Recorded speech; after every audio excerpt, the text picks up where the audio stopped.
Kamu orang kaya, punya duit, gak akan rela kayak dia.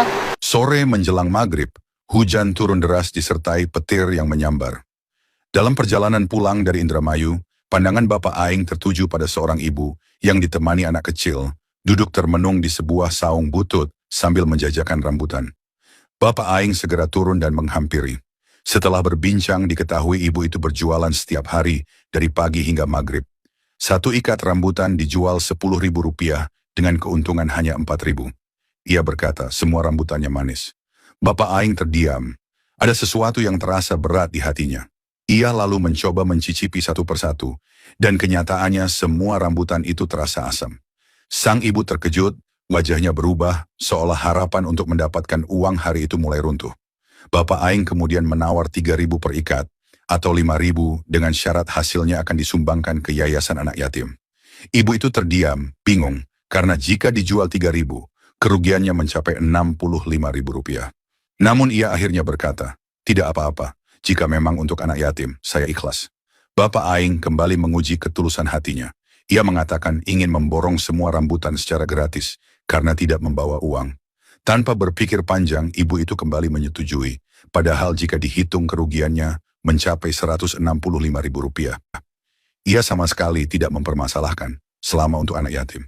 Mendengar itu, hati Bapak Aing benar-benar ternyuh. Ia lalu bertanya, jika jualan rambutan rugi, untuk makan sehari-hari, didapat dari mana? Dengan mata berkaca-kaca, sang ibu bercerita, modal jualan rambutan berasal dari jerih payah suaminya yang bekerja serabutan.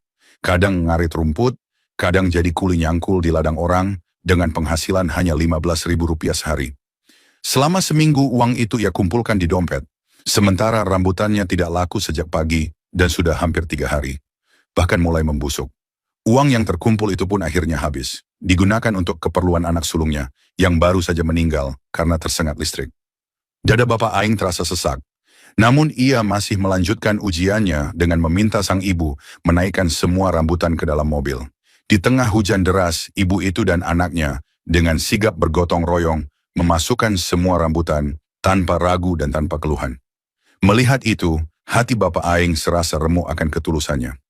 Ia segera menghentikan semuanya, menyuruh Haji Mumu mengeluarkan kembali rambutan-rambutan tersebut, lalu menyodorkan sejumlah uang kepada sang ibu sebagai balasan atas ketulusan dan kebaikan hatinya. Seketika air mata itu pecah, bercampur dengan air hujan, saat Bapak Aing memeluk sang ibu dengan penuh kasih sayang.